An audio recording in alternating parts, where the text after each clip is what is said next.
Assalamualaikum, ketemu lagi di Izati Andi Channel. Jangan lupa ya untuk klik tombol subscribe agar kami tambah semangat. Terima kasih. Assalamualaikum warahmatullahi wabarakatuh. Baiklah, pada pertemuan kali ini kita akan mempelajari tentang mitigasi atau pengurangan risiko bencana gempa bumi dan tsunami. Kemarin kita telah belajar mengenai tentang gempa bumi serta tsunami dan bagaimana kerusakan yang ditimbulkannya.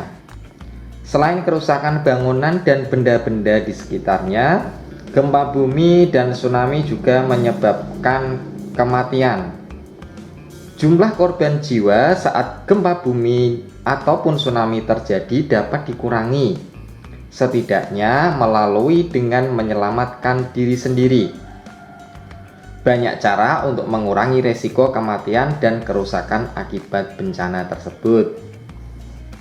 Salah satunya bisa kita mulai dari yang pertama, apa yang harus kita lakukan sebelum terjadinya gempa bumi? Jadi siap siaga, yaitu mengantisipasi serta mempersiapkan diri sebelum terjadinya gempa bumi atau pra gempa bumi. Apa saja yang harus kita siapkan? Yang pertama yang kita siapkan adalah kita harus mengenali situasi rumah, sekolah, kantor. Apakah tempat-tempat tersebut berada di tempat yang sering merasakan gempa bumi atau tidak? Apakah berada di pesisir pantai atau berada di bawah bukit atau dataran tinggi? Jadi kita harus menganalisis daerah tempat kita terlebih dahulu untuk mengurangi resiko hal fatal yang terjadi jika gempa bumi ataupun tsunami datang. Yang kedua, tidak membangun bangunan di atas area yang rawan gempa. Jadi tidak membangun rumah di dekat tebing, jurang atau bukit. Ya, intinya jangan membangun bangunan di daerah yang rawan gempa. Yang ketiga, membuat konstruksi bangunan yang tahan gempa. Yang keempat, meletakkan lemari dekat dengan dinding. Hal yang kelima, barang besar dan yang berat itu diletakkan di lemari bagian bawah atau bisa juga kita letakkan di lantai untuk mengantisipasi ketika gempa bumi datang, ya barang-barang itu bisa terlempar atau menabrak ke diri kita. Yang keenam, barang yang pecah belah, piring kaca, gelas kaca, dan yang lain sebagainya, serta bahan yang mudah terbakar itu kita tempatkan di tempat yang rendah serta tertutup.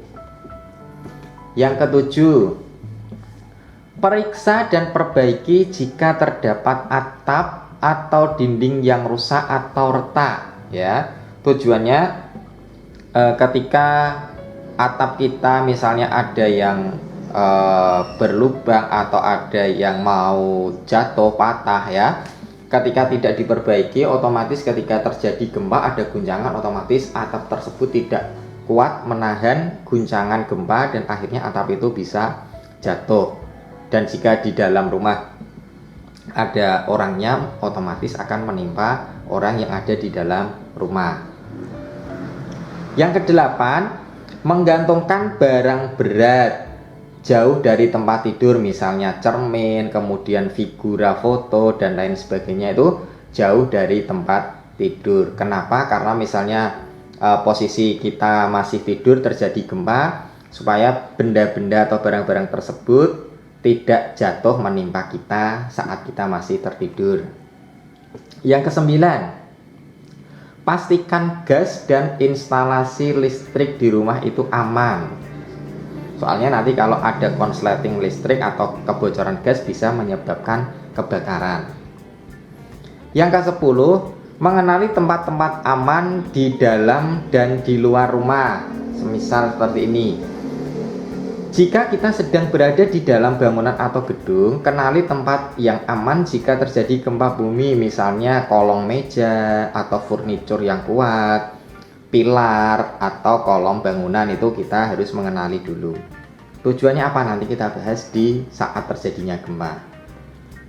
Yang ke-12, perhatikan rambu-rambu keselamatan gedung saat kita baru mau memasuki ke dalam gedung. Kita lihat beberapa tanda, misalnya jalur evakuasi nanti ke sebelah mana, titik kumpul lokasinya di mana, letak tangga darurat di mana, ya, supaya jika terjadi hal-hal yang tidak kita inginkan, misalnya terjadi gempa bumi atau bencana tsunami, kita bisa langsung cepat keluar dari gedung tersebut.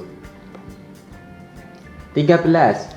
Pastikan jalur evakuasi keluar rumah atau gedung dalam keadaan kosong, tidak ada yang menghambat, contohnya meja, kursi, lemari, dan lain sebagainya. Jadi misalnya dari gambar ini ya, dalam gedung dialihkan melalui jalur belakang sini, kemudian sampai ke depan ke titik kumpul di sini, yang depan juga sama.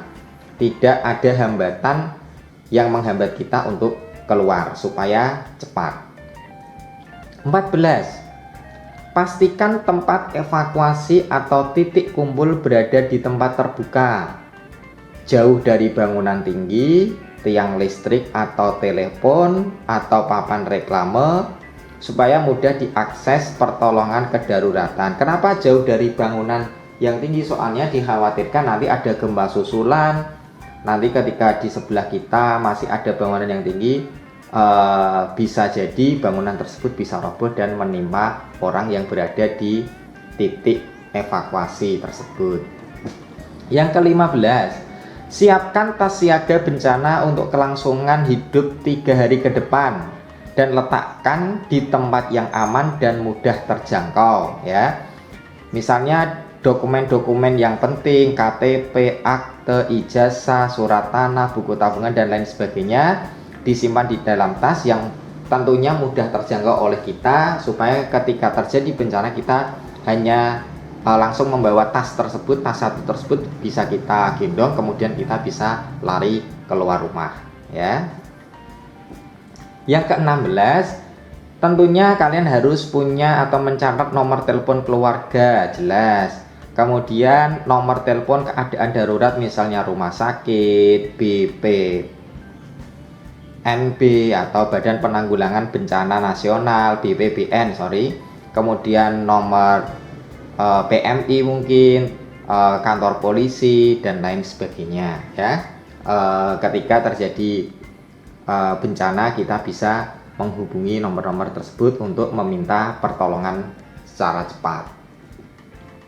Yang ke-17, mengetahui teknik dasar pertolongan pertama, ya. Ini juga penting, ya, karena saat terjadi gempa nanti, misalnya terjadi luka saat kita keluar rumah, ya, kalau kita sedikit banyak mengetahui cara pertolongan pertama atau P3K sembari menunggu dari rumah sakit, misalnya, kita sudah bisa memberikan pertolongan sedini mungkin bagi korban yang terkena bencana. Yang ke-18, mengetahui cara menggunakan alat pemadam kebakaran sederhana. Ini juga penting.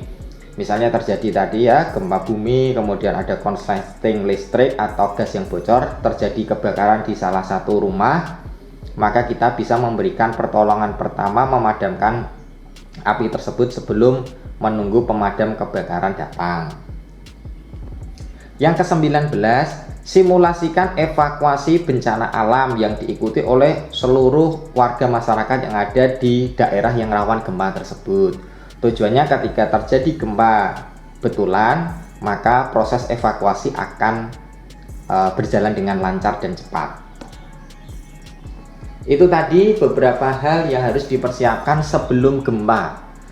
Sekarang saat gempa, apa yang harus kita lakukan? Tentunya kita harus bersikap tenang dan jangan panik, karena ketika kita panik, otomatis pikiran kita tidak dapat berpikir dengan jernih. Jadi harus tetap tenang walaupun keadaannya baru terjadi gempa. Yang pertama yang harus dilakukan ketika kita berada di dalam rumah adalah Tadi berlindung di bawah meja, cari kolong meja yang kuat ya, atau benda apapun yang ada di dalam rumah yang bisa melindungi diri kita. Misalnya tadi di kolong meja atau di bawah tempat tidur ya, kita berpegangan pada kaki meja yang kuat. Apabila kita jauh dari meja atau tidak ada meja di sekitar kita, maka yang perlu kita lindungi pertama kali adalah kepala kita. Ambil bantal, kemudian kita tutup kepala kita supaya jika terjadi reruntuhan dari atas tidak langsung menimpa ke kepala kita. Kalau tidak ada bantal bagaimana? Kita bisa melindunginya dengan kedua tangan kita. Ya, itu yang bisa kita lakukan ketika berada di dalam rumah. Yang kedua, jauhi jendela, pintu atau benda-benda dari kaca. Jelas. Ketika kita dekat dengan benda-benda yang terbuat dari kaca, ketika gempa terjadi dan kaca tersebut pecah, otomatis kalau kita berada di dekatnya akan terkena serpihan kaca tersebut yang dapat menimbulkan luka ya. Yang ketiga, tetap di dalam dan keluar jika sudah aman. Jadi misalnya kita masih berada di dalam rumah, kita harus tetap di dalamnya, cari tadi ya tempat persembunyian yang aman. Setelah gempa dirasa sudah tidak ada, baru kita keluar rumah. Yang keempat, matikan gas ya, listrik dan air. Tujuannya apa? Ya supaya tidak terjadi kebakaran tadi akibat gas bocor ataupun konsleting listrik. Yang kelima, selalu memakai alas kaki. Tujuannya ketika misalnya kita keluar rumah ya atau meninggalkan gedung tanpa alas kaki, nanti takutnya nanti sepanjang jalan menuju ke jalur evakuasi terdapat paku atau benda-benda tajam, kaca dan sebagainya dapat melukai kaki kita. Jadi selalu gunakan alas kaki. Yang keenam, ketika terjadi gempa, misalnya di sebuah gedung bertingkat, jangan menggunakan lift. Pakailah tangga darurat. Kenapa? Kalau kita masuk ke dalam lift ketika terjadi gempa dan listrik mati, maka kita akan terjebak di dalam lift. Kita pasti akan lama-kelamaan akan sesak nafas ya. Belum lagi nanti kalau petugasnya datangnya lama, bisa-bisa nanti kita mati di dalam lift karena tadi kehabisan oksigen, karena tidak ada oksigen yang masuk ke dalam lift ya. Jadi sekali lagi, ketika terjadi gempa jangan menggunakan lift untuk keluar gedung, gunakanlah tangga darurat. Yang ketujuh, jauhi gedung, pohon, papan reklame dan lampu jalan. Tadi sudah dijelaskan, karena nanti kalau terjadi gempa, jika gedung, pohon tinggi, reklame dan sebagainya itu roboh, bisa menimpa kita. Yang kedelapan, jika sedang dalam berkendara atau di dalam mobil, segera menepi dan berhenti. Jika menggunakan mobil, tariklah rem tangan supaya mobil tidak melaju dan tetap di tempat sampai gempa bumi reda. Dan yang penting juga tentunya jauhi tadi ya, gedung tinggi, papan reklame, tiang listrik dan sebagainya. Yang kesembilan, jika sedang berada di pegunungan, hindari daerah yang mungkin longsor ya, karena terjadinya getaran tadi, gempa bumi. Ketika kita dekat dengan tebing ya, kemungkinan longsor itu akan besar sekali, dan jika longsor akan menimpa kita maka akan membahayakan nyawa kita. Jadi hindarilah daerah-daerah yang kemungkinan longsor. Yang ke-10, jika kita terjebak di dalam gedung, reruntuhan gedung, tutup mulut menggunakan sapu tangan. Jika tidak ada ya bisa menggunakan pakaian kita. Kemudian munculkan suara. Supaya apa? Supaya nanti ketika ada petugas yang menyisir atau ingin mencari korban ya, petugas tersebut atau tim SAR lah ya, bisa mendengar suara-suara yang kita timbulkan. Misalnya di situ ada pipa atau besi atau kayu, kita pukul-pukul supaya menimbulkan suara sehingga petugas bisa menemukan kita. Yang ke-11, tetap tenang dan panik ya. Jadi meskipun keadaannya terjadi gempa bumi atau bencana, sikap kita harus tetap tenang supaya bisa berpikir dengan jernih. Itu tadi sebelum gempa, saat gempa, dan sekarang apa yang harus kita lakukan setelah terjadinya gempa. Yang pertama, tetap kita harus waspada terhadap gempa susulan. Jadi ketika misalnya tadi terjadinya gempa, kita masih di dalam rumah, setelah berhenti kita keluar. Saat di luar kita tetap harus menghindari tadi ya, gedung, tiang listrik, papan reklame dan sebagainya. Dikhawatirkan nanti akan terjadinya gempa susulan. Yang kedua, carilah informasi melalui radio atau televisi ya, atau dari media sosial atau apapun itu yang resmi dari pemerintah, misalnya dari Badan Penanggulangan Bencana Nasional, kemudian dari BMKG atau dari sumber yang lain. Yang penting sumbernya yang akurat, tidak hoax ya, itu yang penting. Yang ketiga, jauhi area yang hancur dan kembali ke rumah jika dirasa sudah aman ya. Jadi sekali lagi, jika dirasa sudah aman baru boleh kembali ke rumah. Jika terjadi beberapa gempa susulan misalnya beberapa kali, tetap langkah yang lebih baik adalah kita berada di luar rumah yang jauh dari bangunan. Yang keempat, waspadai benda-benda yang dapat menjatuhi kita ya, misalnya tadi ranting pohon, misalnya kita berada di dekat pohon, atau papan reklame. Makanya kita disuruh menjauhi benda-benda tersebut atau bangunan-bangunan tersebut yang mempunyai kecenderungan untuk menjatuhi kita. Yang kelima, jika tercium bau gas, buka jendela dan segera keluar bangunan ya, ditakutkan nanti terjadi ledakan gas atau konsleting listrik ya, dapat menimbulkan kebakaran. Jadi langsung saja kita bergegas kembali keluar bangunan. Yang keenam, bila menemukan jaringan kabel yang rusak, segera matikan listrik untuk mengantisipasi tadi supaya tidak terjadi korsleting listrik yang dapat menimbulkan kebakaran. Yang ketujuh, bantu korban yang luka atau yang sedang terjebak. Ingat ya, gempa bumi tidak bisa dihindari karena ini berasal dari alam. Kita tidak bisa menghindar dari alam, tetapi dapat kita siasati dengan berbagai cara tadi supaya lebih mengamankan diri kita serta orang-orang di sekitar kita untuk meminimalisir korban yang ada ya. Itu tadi mitigasi gempa bumi. Sekarang kita ke yang kedua, tentang pengurangan resiko tsunami. Cara yang pertama bisa dengan membuat atau menempatkan sistem peringatan dini di laut ya. Ada yang namanya pelampung tsunami ya. Ketika ada gejala-gejala akan terjadinya tsunami, maka sistem ini akan memberikan peringatan melalui satelit, kemudian dikirimkan ke kantor terdekat yang memberikan peringatan, misalnya dengan sirine alarm tanda mau terjadinya tsunami, sehingga warga di sekitar bisa bersiap-siap untuk meninggalkan daerah tersebut.